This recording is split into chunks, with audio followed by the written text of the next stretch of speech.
नमस्कार, स्वागत आहे तुमचे आपले यूट्यूब चॅनेल SP गार्डनिंग मराठीमध्ये। आज आपण या व्हिडिओमध्ये झाडांना देण्यासाठी हे जे खत तयार करणार आहोत, याच्या वापरामुळे झाडांना भरपूर अशा कळ्या आणि फुले लागतीलच, पण त्याचबरोबर झाडांची वाढ ही चांगली होऊन झाडांना खूप सारे नवीन फुटवे पाणी यायला देखील ही मदत होणार आहे। कारण झाडांच्या वाढीसाठी भरपूर कळ्या फुलांसाठी ज्या पोषक तत्वांची आवश्यकता असते ती सर्व पोषक तत्वे या खतामध्ये ही मुबलक प्रमाणामध्ये आहेत। तर हे खत कसे तयार करायचे, त्याचा झाडांना कसा आणि किती प्रमाणामध्ये वापर करायचा, या सगळ्या विषयीची माहिती आपण पाहणार आहोतच। पण झाडांची काळजी कशी घ्यायची, त्यासाठी कोणती कामे करायची, याची देखील माहिती आपण या व्हिडिओमध्ये पाहणार आहोत। तर त्यासाठी व्हिडिओ कुठेही स्किप न करता शेवटपर्यंत नक्की पहा। आणि जर तुम्ही आपल्या चॅनेलवरती नवीन असाल तर व्हिडिओला लाईक आणि चॅनेलला सबस्क्राईब करायला मात्र अजिबात विसरू नका। कुंडीमध्ये लावलेल्या या फुलांच्या झाडांना चांगल्या वाढीसाठी, भरपूर फुलांसाठी वेळोवेळी योग्य ती खते देणे हे आवश्यक असतेच, कारण आपण दिलेल्या खताच्या माध्यमातूनच त्यांना सर्व प्रकारची पोषक तत्वे ही मिळत असतात। मात्र या झाडांना खते देण्याबरोबरच सूर्यप्रकाश, पाणी यासारख्या गोष्टी देखील ह्या योग्य प्रमाणामध्ये ह्या मिळायलाच हवे। जी फुलांची झाडे असतात त्यांना भरपूर फुले येण्यासाठी हे भरपूर सूर्यप्रकाश हा मिळायला हवा। त्यासाठी दिवसभरामध्ये एक 4 ते 5 तास एवढे ऊन मिळेल अशा ठिकाणी ही फुलांची झाडे लावलेली असतात त्या कुंड्या ह्या ठेवून द्यायच्या। भरपूर सूर्यप्रकाश जर मिळाला नाही तर झाडांची वाढ होते, मात्र फुले ही जास्त प्रमाणामध्ये ही लागत नाहीत।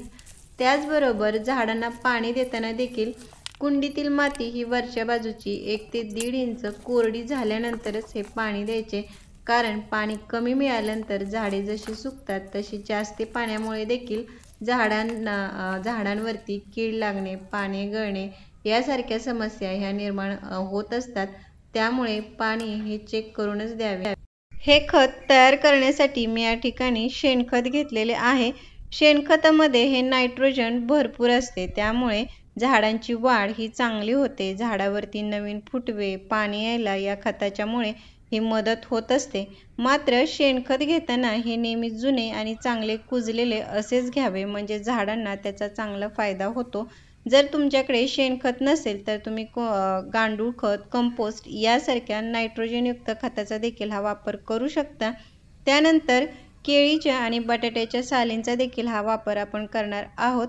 या दोन्ही सालींमध्ये झाडांना फुले येण्यासाठी जे पोटॅशियम, फॉस्फरस यासारख्या घटकांची जी आवश्यकता असते ते सर्व घटक या दोन्ही सालीमध्ये हे मुबलक प्रमाणामध्ये असतात। त्यामुळे याच्या वापरामुळे झाडांना भरपूर अशा कळ्या आणि फुले लागण्यासाठी ही मदत होत असते। त्यानंतर काही अंड्याची टरफलांचा देखील आपण वापर करणार आहोत। अंड्याच्या टरफलामध्ये हे कॅल्शियम, प्रोटीन यासारखे घटक हे भरपूर असतात। त्यामुळे झाडावरील ज्या फांद्या आहेत त्या सुदृढ आणि मजबूत होतात। जर तुमच्याकडे अंड्याची टरफले नसतील तर तुम्ही त्याऐवजी दही किंवा ताकाचा देखील हा वापर करू शकता। आता ह्या ज्या सर्व वस्तू आहेत त्या आपल्याला पाण्यामध्ये 2 ते 3 दिवसासाठी ह्या भिजत ठेवायच्या आहेत। पाण्यामध्ये भिजत ठेवल्यानंतर त्या एखाद्या सावलीच्या ठिकाणी ठेवून द्यायचे, उन्हामध्ये ठेवायचे नाही। 3 दिवसानंतर आपले खत हे तयार होते। तयार झालेल्या खताचा वापर हा कसा आणि किती प्रमाणामध्ये करायचा हे आपण आता पुढे पाहूयात। 3 दिवसानंतर तुम्हाला वरच्या बाजूला थोडे फेसाळल्यासारखे आणि पाण्याचा रंग हा बदललेला दिसून येईल, म्हणजेच आपले हे जे खत आहे ते तयार झालेले आहे। आता या तयार झालेल्या खताचा वापर देखील झाडांना डायरेक्ट तसाच न करता हे खत पाण्यामध्ये डायल्यूट करून नंतरच याचा वापर हा झाडांना करायचा आहे, कारण हे खत थोडे स्ट्रॉंग असते, त्यामुळे झाडांना नुकसान होण्याची शक्यता असते।